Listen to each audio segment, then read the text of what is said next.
തീർച്ചയായും അതാണ് ജോർജ് കുര്യൻ മുമ്പോട്ട് വെച്ച കാര്യങ്ങൾ കേട്ടല്ലോ. ശ്രീ ഗോപകുമാർ, താങ്കൾക്ക് താങ്കളുടെ ആശങ്കകൾ അല്ലെങ്കിൽ താങ്കളുടെ പരിഭവങ്ങൾ അല്ലെങ്കിൽ പരിഹരിക്കപ്പെടുന്ന കാര്യങ്ങൾ ഒക്കെ സമഗ്രമായി വിമർശിക്കാം, വിലയിരുത്താം. അദ്ദേഹം 3-4 ട്രെയിനുകളുടെ പേര് പറഞ്ഞു, ഒരു കോച്ചിന് പുതിയ പേരിട്ടത് പറഞ്ഞു. പക്ഷെ അതൊക്കെ എവിടെ അനുവദിച്ചു എന്നുള്ളത് വിശദാംശങ്ങൾ ഒന്നും കിട്ടിയിട്ടില്ല. കിട്ടുമ്പോൾ അറിയാം. എന്തായാലും അറിഞ്ഞിടത്തോളം കേരളത്തിന് പ്രതീക്ഷ നൽകുന്നതൊന്നുമില്ല. ആകപ്പാട് നേരത്തെ ധാരണാപത്രം ഒപ്പുവെച്ച തിരുവനന്തപുരം ചെങ്ങന്നൂർ സബർബൻ ട്രെയിൻ ആ പദ്ധതി അംഗീകരിച്ചു എന്നത് മാത്രമാണ് കേരളത്തിനുള്ള ഏക ആശ്വാസം. പിന്നെ തെരഞ്ഞെടുപ്പ് മുന്നിൽ കണ്ടുകൊണ്ടോ അല്ലയോ അതെനിക്കറിയേണ്ട കാര്യമില്ല, ഇലക്ഷന്റെ കാര്യമല്ല. പക്ഷേ കഴിഞ്ഞ ഒരു വർഷക്കാലമായിട്ട് വിവിധ ഇനം ചാർജുകൾ പുള്ളി വളരെ പ്രൊഫഷണൽ ആയിട്ട് തന്നെ ചാർജുകൾ വർദ്ധിപ്പിച്ചു. കഴിഞ്ഞ ബജറ്റിൽ 14.5% ചാർജ് വർധനമാണ് കഴിഞ്ഞ. തീർച്ചയായും ശ്രീ ഗോപകുമാർ, ചില സാങ്കേതികമായ പ്രശ്നങ്ങൾ വീണ്ടും പിണഞ്ഞു.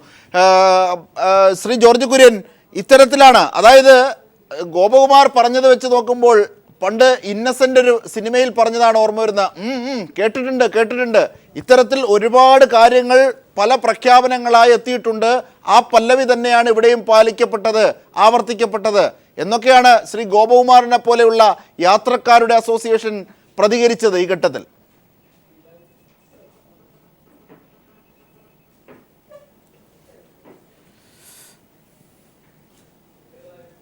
ശ്രീ ജോർജ് കുര്യനിലേക്കും പോകാനാകുന്നില്ല എന്ന് തോന്നുന്നു. ചില സാങ്കേതികമായ തടസ്സങ്ങൾ അദ്ദേഹത്തിലേക്കും നമ്മുടെ ശബ്ദത്തെ എത്തിക്കുന്നില്ല. തീർച്ചയായും റെയിൽ ബജറ്റ് അവതരിപ്പിക്കപ്പെടുന്ന ഘട്ടം ആണ് നമ്മൾ കണ്ടത്. തീർച്ചയായും ഒരുപാട് പ്രഥമ ദൃഷ്ടിയാൽ യാത്രാ ചരക്ക് കൂലി കൂട്ടിയിട്ടില്ല എന്നൊരാശ്വാസം ഉണ്ട്.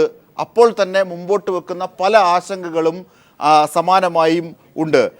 ഒരുപക്ഷെ യാത്രാക്കൂലിയിലെയും ചരക്ക് ഗതാഗതത്തെയും ഇന്ധന വിലയെയും തിരഞ്ഞെടുപ്പ് അടുക്കുന്ന പ്രതിഭാസവും ഒക്കെയായി ബന്ധപ്പെടുത്തി പറയുമ്പോൾ വരാനിരിക്കുന്ന നാളുകളിൽ വലിയ ചില വർധനവിൻ്റെ സൂചികകളാണ് ഇത്തരം കുറവുകൾ എന്ന ആശങ്കയും ഇതുമായി ബന്ധപ്പെട്ട റെയിൽവേ സാമ്പത്തിക വിദഗ്ധർ കൂടി ചൂണ്ടിക്കാട്ടപ്പെടുന്നു. തീർച്ചയായും അതിൻ്റെ സമഗ്രമായ ചർച്ചയിലേക്ക് തന്നെ നമ്മൾ പോവുകയാണ്. ഒരു ബജറ്റ് അവതരിപ്പിച്ച ഘട്ടത്തിൽ രാജ്യം മുഴുവൻ ഉറ്റുനോക്കിയ പല ആശങ്കകൾക്കും മറുപടിയില്ല എന്ന ഒരു പക്ഷം, നേരെ മറിച്ച് ഒരുപാട് ആശ്വാസങ്ങൾ പ്രഖ്യാപിക്കുന്ന ഒന്നാണ് ഈ ബജറ്റിൽ കാണാനാകുന്നത് എന്ന് മറുപക്ഷവും വാദം നിരത്തുന്ന ഘട്ടത്തിൽ നിഷ്പക്ഷമായ നിരീക്ഷകരെ അടക്കം ഉൾപ്പെടുത്തി സമഗ്രമായ ചർച്ചയിലേക്ക് പോവുകയാണ്. ഇപ്പോൾ നമ്മോടൊപ്പം കോൺഗ്രസ് നേതാവ് PM സുരേഷ് ബാബു കൂടി ചേരുകയാണ്. ശ്രീ സുരേഷ് ബാബു, VV രാജേഷും ജോർജ് കുര്യനും ഒക്കെ ആവേശത്തിൽ തിളയ്ക്കുകയാണ്. ഇത്രയേറെ ജനകീയമായ ഒരു ബജറ്റ് അടുത്തിടെ ഒന്നും കണ്ടിട്ടില്ല എന്നൊക്കെയാണ് അവർ വീരവാദം പറയുന്നത്.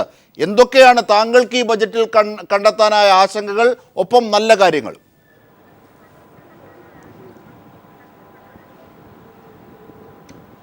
ഇതിനകത്ത് ഒരു തരത്തിലുള്ള ആവേശത്തിനും രാജേഷിനോ അല്ലെങ്കിൽ ജോർജ് കുര്യനോ ഒരു അവകാശവുമില്ല.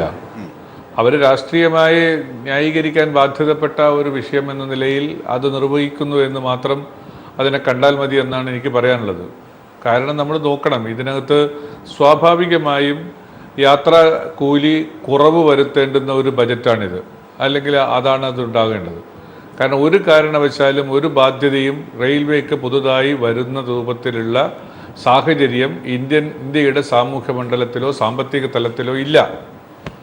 ഡീസലിൻ്റെ പ്രൊക്യൂർമെൻറ്റ് റേറ്റ് ധാരാളമായി കുറച്ചിരിക്കുന്നു. അത് ഗവൺമെൻറ് സ്ഥാപനമാണ്. ഗവൺമെൻറ് $120 ഒരു ബാരൽ ക്രൂഡ് ഓയിൽ വാങ്ങുമ്പോൾ ഇപ്പോഴതൊരു $30 ഒരു ബാരൽ ക്രൂഡ് ഓയിൽ ഗവൺമെൻറ്റിന് കിട്ടുകയാണ്. അത് ജനങ്ങളിലേക്ക് ട്രാൻസ്ലേറ്റ് ചെയ്യാനുള്ള അവസരം ഇന്ന് വരെ ഈ ഭരണകൂടം ഉപയോഗപ്പെടുത്തിയിട്ടില്ല. രണ്ടാമത് 29-ാം തീയതി നടക്കാനിരിക്കുന്ന അല്ലെങ്കിൽ വരാനിരിക്കുന്ന പാർലമെൻറ്റ് ധനകാര്യ ബജറ്റിൽ എന്ത് വരുമെന്നുള്ളതിനെക്കുറിച്ച് നമുക്ക് കാത്തിരിക്കാം. പക്ഷേ ഇതിനകത്ത് ഒന്നും ഉണ്ടായിട്ടില്ല. എന്നിട്ട് അത്രയും ആനുകൂല്യങ്ങൾ ഈ റെയിൽവേ ഭരണകൂടം നേടുകയും ചെയ്തിട്ട് ചരക്ക് കൂലി വർധനവുണ്ടായിട്ടില്ല എന്ന ഒരു വീമ്പ് പറയൽ, അത് എന്തുദ്ദേശിച്ചിട്ടാണെന്നാണ് മനസ്സിലാവാത്തത്. എന്ത് കാര്യത്തിനാണ് അങ്ങനെ ഒരു വീമ്പ് പറയേണ്ടുന്ന ഒരു സാഹചര്യം ഉള്ളത്? അതൊരു വശത്ത് അവിടെ മാറ്റിവെക്കാം. എന്ത് ഒരു നോവൽ പ്രോജക്റ്റാണ് ഉള്ളത്? 1700 ബയോ ടോയ്ലറ്റ് ഉണ്ടാക്കുമെന്ന് പറഞ്ഞതോ, അല്ലെങ്കിൽ ആളില്ലാത്ത ലെവൽ ക്രോസിംഗ് ഉണ്ടാക്കുമെന്ന് പറഞ്ഞതോ? എന്താണ് ഒരു മന്ത്രിയുടെ വിഷൻ? എന്താണ് അവരുടെ കാഴ്ചപ്പാട്? എന്താണ് ഒരു ഗവൺമെന്റിന്റെ കാഴ്ചപ്പാട്? എന്താണ് ആകെ ഗവൺമെന്റിന്റെ കാഴ്ചപ്പാട് പ്രതിഫലിപ്പിച്ചിട്ടുള്ളത്? PPP മോഡലുകളിൽ 400 റെയിൽവേ സ്റ്റേഷനുകൾ പുനഃസംഘടിപ്പിക്കും അല്ലെങ്കിൽ നന്നാക്കിയെടുക്കുമെന്നുള്ളതാണ്. എന്ന് പറഞ്ഞാൽ ആദ്യത്തെ സ്റ്റെപ്പ് പ്രൈവറ്റൈസേഷനിലേക്കുള്ള സ്റ്റെപ്പ് അവർ ആദ്യം താണ്ടുകയാണ്. അങ്ങനെ ഇന്ത്യ രാജ്യത്തിൻ്റെ കൈമുതലായിരുന്ന റെയിൽവേ എന്ന് പറയുന്ന മഹത്തായ സ്ഥാപനത്തെ അത് ഏതെങ്കിലും തരത്തിൽ ഒരു സ്വകാര്യവൽക്കരണത്തിൻ്റെ ആദ്യത്തെ പാതയിൽ അവിടെ കാണുന്ന എതിർപ്പുകളുടെ കുറവുകൾ വെച്ചുകൊണ്ട് വളരെ തന്ത്രപ്രധാനമായ മേഖലകളിലേക്കും സ്വകാര്യ പങ്കാളിത്തത്തെ കൊണ്ടുവരാൻ അതിനിപ്പോൾ അവർ വളരെ ഫസ്റ്റ് സ്റ്റേജ് എന്നുള്ള നിലയിൽ സെയിലിനെ പറയും, ഫസ്റ്റ് സ്റ്റേജ് എന്നുള്ള നിലയിൽ മറ്റിതര LICയെ പറയും, ഇതൊക്കെ സ്വകാര്യമല്ലല്ലോ എന്നൊക്കെ പറയും. ഇതര സാമ്പത്തിക സ്രോതസ്സുകളെയാണ് ഞങ്ങൾ ക്ഷണിക്കുന്നത് എന്ന് പറയുന്നതോടൊപ്പം തന്നെ അതിൻ്റെ ചുവട് വെച്ചുകൊണ്ട് അതിനെ അംഗീകരിപ്പിച്ചുകൊണ്ട് സ്വകാര്യ പങ്കാളിത്തത്തെയും ഈ നാട്ടിലെ യഥാർത്ഥ വിഭവത്തെ ചോർത്തിക്കൊണ്ടുപോകാൻ കോർപ്പറേറ്റുകൾക്ക് അവസരം നൽകുന്ന സാഹചര്യത്തിലേക്കും കൊണ്ടുപോകുന്നതിനുള്ള വളരെ തന്ത്രപൂർവമായ വിഷൻ ഇവിടെ അവതരിപ്പിക്കുകയും ജനങ്ങൾക്ക് യാതൊരു തരത്തിലുള്ള സൗകര്യങ്ങളും നമ്മുടെ കേരളത്തെക്കുറിച്ച് എടുക്കാം. എന്താ കേരളം ഭൂമിശാസ്ത്രപരമായി ഒരറ്റത്ത് നിൽക്കുകയാണ്. മാത്രവുമല്ല കേരളത്തിലെ 90% ജനങ്ങളും യാത്ര ചെയ്യുന്നവരാണ്. ആ യാത്ര ചെയ്യുന്ന ആളുകൾ ലോകത്തിലേക്ക് ഇന്ത്യയുടെ വിവിധ ഭാഗങ്ങളിലേക്ക് യാത്ര ചെയ്യുന്ന ആളുകളുടെ കൺവീനിയൻസിനെ നോക്കാൻ കാലാകാലങ്ങളിൽ ഉണ്ടായിരുന്ന ഗവൺമെന്റുകളെല്ലാം യാത്രാ സൗകര്യങ്ങൾ പടിപ്പടിയായി 1, 2 എന്ന തോതിൽ പുതിയ ട്രെയിനുകൾ അനുവദിച്ച് പുതിയ സൗകര്യങ്ങൾ വർദ്ധിപ്പിച്ച് യാത്രയ്ക്ക് സൗകര്യം കൊടുത്തുകൊണ്ടിരുന്ന സ്ഥാനത്ത് ഇപ്പൊ 2 വർഷമായി പുതിയ ട്രെയിനുകളേ ഇല്ല. സബർബൻ ട്രെയിൻ എന്ന് പറയാൻ നമ്മുടെ സിറ്റി ബസ് ഓടിക്കുന്ന ഒരു സാഹചര്യത്തിലാണുള്ളത്. അതല്ലല്ലോ ഒരു റെയിൽവേയെ കുറിച്ച് വേണ്ടത്. BJP എന്ന് പറയുന്ന ഒരു ഗവൺമെന്റ് ഗുരുവായൂർ റെയിൽവേയെ കുറിച്ച് മിണ്ടുന്നില്ലല്ലോ. ശബരി പാതയെക്കുറിച്ച് ഇപ്പൊ ഇതിനകത്ത് കാര്യമായ പ്രസ്താവനകളില്ലല്ലോ. അവരിൽ നിന്നെങ്കിലും നമ്മളത് പ്രതീക്ഷിച്ചതല്ലേ, എന്തുകൊണ്ട് അതുണ്ടാവുന്നില്ല? അതുകൊണ്ട് ഈ ബജറ്റ് ഒരു കാരണവശാലും ഇത് തെരഞ്ഞെടുപ്പ് മുന്നിൽ കണ്ടുകൊണ്ടുള്ള ബജറ്റല്ല. തെരഞ്ഞെടുപ്പ് മുന്നിൽ കണ്ടുകൊണ്ടുള്ള ബജറ്റായിരുന്നെങ്കിൽ ഇതിനേക്കാൾ കൂടുതൽ ജനങ്ങളുടെ പോപ്പുലിസ്റ്റിക് മെഷേഴ്സ് ഉണ്ടാകേണ്ടതാണ്. ഇതൊരു കൺസർവേറ്റീവ് ബജറ്റാണ്, ടോട്ടൽ കൺസർവേറ്റീവ്. ആ ടോട്ടൽ കൺസർവേറ്റീവ് ബജറ്റ് ഈ നാട്ടിലെ ജനങ്ങളുടെ ജീവിതഭാരത്തെ വർദ്ധിപ്പിക്കുമെന്നാണ് എൻ്റെ സാമാന്യമായ പൊതുനിഗമനം. തീർച്ചയായും പരിണിതപ്രജ്ഞനായ കോൺഗ്രസ് നേതാവ് ശ്രീ PM സുരേഷ് ബാബു മുമ്പോട്ട് വെച്ച ആശങ്കകൾ അത് കോൺഗ്രസിന്റെ മാത്രമല്ല. VV രാജേഷ്, നിങ്ങൾ ആശ്വാസം വരട്ടെ. അതായത് 30 ബാരൽ 120-ൽ നിന്ന് 30 ബാരലായി ഒരു ബാരലിന് വില കുറഞ്ഞ സാഹചര്യത്തിൽ ഇന്ധന വിലയുടെ അടിസ്ഥാനത്തിൽ ഇതല്ല നിങ്ങൾ ചെയ്യേണ്ടിയിരുന്നത്. അത് വലിയ വീരവാദമായി നിങ്ങൾ മുഴക്കേണ്ട ബജറ്റ് സംബന്ധിച്ചാണ് അദ്ദേഹം അക്കമിട്ട് നിരത്തുന്നത്. എന്തുതരം നടപടിയാണ് ഗുരുവായൂരുമായി ബന്ധപ്പെട്ട് ശബരിമലയുമായി ബന്ധപ്പെട്ട് ചെയ്തത്? 2, ഒരു നയമുണ്ടോ നിങ്ങളുടെ ബജറ്റിന്? ജനകീയമായ സ്വഭാവത്തെ നിലനിർത്തുന്ന നയമുണ്ടോ? ശക്തമായ വിമർശനങ്ങളാണ്. ആശ്വസിക്കാൻ വരട്ടെ ശ്രീ VV രാജേഷ്. ക്ഷീരമുള്ളവർ അകിടിൻ ചുവട്ടിലും സുരേഷ് ബാബു സാറിന് ചോര തന്നെ കൗതുകം.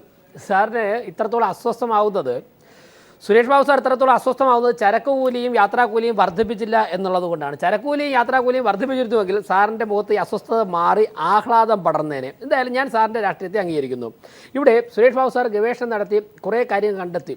അദ്ദേഹം ഈ ബഡ്ജറ്റിൽ അദ്ദേഹം കുറ്റപ്പെടുത്തലായിട്ട് കണ്ടെത്തിയ ഒന്ന്, ആളില്ലാ ലെവൽ ക്രോസുകൾ ഉണ്ടാകും എന്ന് മന്ത്രി പ്രഖ്യാപിച്ച് തെറ്റായിപ്പോയി എന്നുള്ള തരത്തിലാണ് അദ്ദേഹം സംസാരിക്കുന്നത്. അതായത് റെയിൽവേ ഈ ഗവൺമെൻറ് അധികാരത്തിൽ വന്നപ്പോൾ തന്നെ സുരക്ഷിതത്വത്തിനാണ് ഏറ്റവും കൂടുതൽ മുൻഗണന ഇന്ത്യൻ റെയിൽവേ കൊടുക്കാൻ പോകുന്നത് എന്ന് പറഞ്ഞപ്പോൾ ആളില്ലാ ലെവൽ ക്രോസുകൾ മാറി അതൊക്കെ തന്നെ മോഡേണൈസ് ചെയ്യണം എന്നുള്ളൊരു തീരുമാനം ഉണ്ടായിരുന്നു. അപകടങ്ങൾ കുറയ്ക്കണം, മരണങ്ങൾ കുറയ്ക്കണം, സുരക്ഷിതത്വം വർദ്ധിപ്പിക്കണം. അതിനുള്ള തീരുമാനങ്ങളും പ്രഖ്യാപനങ്ങളും പണം മാറ്റിയിരിക്കുന്നു വന്നപ്പോഴേക്കും കോൺഗ്രസിന് അസ്വസ്ഥത തുടങ്ങി. ഞാൻ സുരേഷ് ബാബു സാറിനോട് ചോദിക്കട്ടെ, തിരുവനന്തപുരത്ത് സബർബൻ റെയിൽവേ പ്രഖ്യാപിച്ചിരിക്കുന്നു. തിരുവനന്തപുരം ഡൽഹി യാത്ര 8 മണിക്കൂർ കുറയുന്ന തരത്തിലുള്ള തീരുമാനങ്ങൾ വന്നിരിക്കുന്നു. 1600 കിലോമീറ്റർ വൈദ്യുതീകരണം. നമുക്കിപ്പോൾ അടിസ്ഥാന സൗകര്യ വികസനം എന്ന് പറയുമ്പോഴേക്കും ആവശ്യമുള്ള എഞ്ചിനുകൾ ഇല്ലാത്തതുകൊണ്ടാണ് പല സർവീസും മുടങ്ങുന്നത്, പലതും ഡിലേ ആകുന്നത്.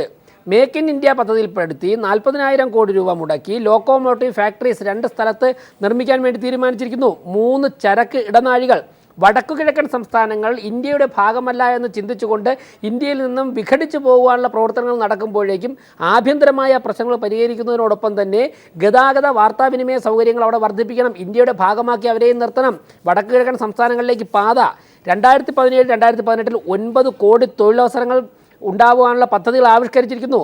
തുറമുഖങ്ങളെ കണക്ട് ചെയ്തുകൊണ്ട് റെയിൽവേ പാതകൾ വരുവാനുള്ള പ്രഖ്യാപനങ്ങളും പണം മാറ്റിവെച്ചിരിക്കുന്നു. അതിനർത്ഥം ചരക്ക് ഗതാഗതം കുറച്ചുകൂടി ഈസി ആകുമെന്ന് മാത്രമല്ല ചെലവ് കുറയാൻ പോകുന്നു. 400 സ്റ്റേഷനുകൾ പബ്ലിക് പ്രൈവറ്റ് പാർട്ടിസിപ്പേഷനിൽ വികസിപ്പിക്കുവാൻ പോകുന്നു. ഇതൊന്നും സുരേഷ് ബാബു സാർ കാണുന്നില്ല. പണം അതന്നെയാണ് സുരേഷ് ബാബു സാർ കണ്ടു. രാജേഷ് അതായത് പ്രൈവറ്റ് പബ്ലിക് പാർട്ടിസിപ്പേഷനിൽ നിങ്ങൾ നടത്താൻ പോകുന്നത് സ്വകാര്യവൽക്കരണത്തിന്റെ മേഖലകളാണ്. അവിടെ ലാഭം മാത്രം കേന്ദ്രീകരിക്കപ്പെട്ടാൽ ഈ മഹാ പൊതുമേഖലാ സംവിധാനം തകരും. അതിന്റെ തുടക്കമാണ്. അതാണ് ശ്രീ സുരേഷ് ഞാനത് വായിച്ചത് തന്നെയാണ്. എനിക്ക് അങ്ങനെയാണെങ്കിൽ അത് വിട്ടു വായിക്കാമായിരുന്നല്ലോ. വികസിക്കണ്ടേ? വികസനം ലോകരാഷ്ട്രങ്ങൾ മുന്നേറുന്നതനുസരിച്ച് ഇന്ത്യക്ക് മുന്നേറണമെങ്കിൽ പണം വേണ്ടേ? പണം ഇൻവെസ്റ്റ് ചെയ്യുക. ഇനി 25 കൊല്ലം കഴിഞ്ഞ് ഇന്ത്യൻ റെയിൽവേയുടെ കയ്യിലും ഇന്ത്യൻ ഗവൺമെൻറ്റിൻ്റെ കയ്യിലും പണം ഉണ്ടായതിനു ശേഷം ഇന്ന് ചൈനയും ജപ്പാനും പോകുന്ന തരത്തിൽ 25 കൊല്ലം കഴിഞ്ഞ് നമുക്ക് ചിന്തി ഇറ്റ് ഈസ് ഇമ്പോസിബിൾ. അതുകൊണ്ട് തന്നെ വ്യക്തമായ നിയമങ്ങളുടെ ആദ്യമായിട്ടൊന്നുമല്ലല്ലോ UPA ഗവൺമെൻറ് എന്തെല്ലാം സംവിധാനങ്ങൾ കൊണ്ടുവന്നിരിക്കുന്നു. അങ്ങനെ വ്യക്തമായ നിയമങ്ങളുടെ അടിസ്ഥാനത്തിൽ നിന്നുകൊണ്ട് ഇന്ത്യൻ റെയിൽവേക്ക് വികസിക്കാൻ ആവശ്യമുള്ള ധനം ശേഖരിക്കണം. LIC ഇൻവെസ്റ്റ് ചെയ്യുന്നുണ്ട്, അതുപോലെ തന്നെ സെയിൽ ഇൻവെസ്റ്റ് ചെയ്യാൻ തയ്യാറായിട്ടുണ്ട്. ഇതൊന്നും തന്നെ കാണാതെ ഇതിപ്പോൾ സംഭവിച്ചിട്ടുള്ളത് എന്താ?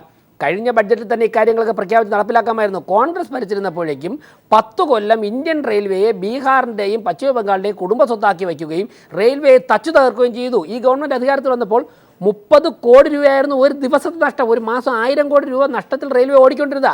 ആ റെയിൽവേയെ നഷ്ടം മാറ്റി ലാഭത്തിലാക്കുന്ന ഒരു അവസ്ഥയിലേക്ക് ഗവൺമെൻറ് എത്തിച്ചിരിക്കുന്നു. തീർച്ചയായും ബീഹാറും ബംഗാളും മാറി അത് ഗുജറാത്തിലേക്കാകുമെന്നാണോ വി രാജേഷ്? അല്ല, സുരേഷ് ബാബു സാർ ഒരു കാര്യം സംബന്ധിച്ചു അതുകൂടെ പറയാം. അതായത് അദ്ദേഹം പറഞ്ഞു ഇലക്ഷൻ മുന്നിൽ കണ്ടുകൊണ്ടുള്ള ബഡ്ജറ്റ് അല്ല ഇത് എന്ന്.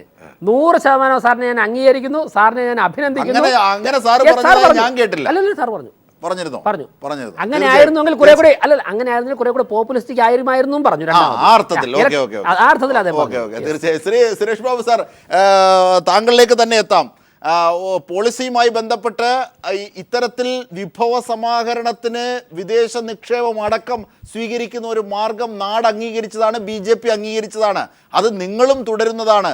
അതാണ് ഞങ്ങളും തുടർന്നു വന്നതെന്നൊക്കെയാണ് വി രാജേഷ് പറഞ്ഞത്. തീർച്ചയായും താങ്കളുടെ മൂർച്ചയുള്ള മറുപടിക്കായി റെയിൽവേ ബജറ്റുമായി ബന്ധപ്പെട്ട ചർച്ചയിലേക്ക് തന്നെ പോകുന്നു. ശ്രീ സുരേഷ് ബാബു, ഇടവേള അല്പം അതിൻ്റെ പഞ്ച് കുറച്ചിരിക്കാം, പക്ഷേ എങ്കിലും താങ്കളുടെ മൂർച്ചയുള്ള മറുപടിക്കായി ഞങ്ങൾ കാത്തിരിക്കുന്നു. വി രാജേഷ് മുമ്പോട്ട് വെച്ചത് ഇതാണ്: സാധാരണക്കാർക്ക് വേണ്ടിയുള്ള ബജറ്റാണ് എന്നും ബുദ്ധൻ്റെ വാചകങ്ങൾ ഉദ്ധരിച്ച് നിർത്തിയ ആ ബജറ്റ് പ്രഖ്യാപനത്തിൽ ഒരുപാട് നല്ല കാര്യങ്ങൾ പറഞ്ഞു. പക്ഷേ രാഷ്ട്രീയത്തിൻ്റെ ലാഭത്തിൽ താങ്കൾ അവിടെ എന്താണ് ചോര തന്നെ കൊതുകിന് കൗതുകം എന്ന പഴഞ്ചൊല്ലൊക്കെ പറഞ്ഞാണ് വി രാജേഷ് നിർത്തിയതും. ശ്രീ സുരേഷ് ബാബു.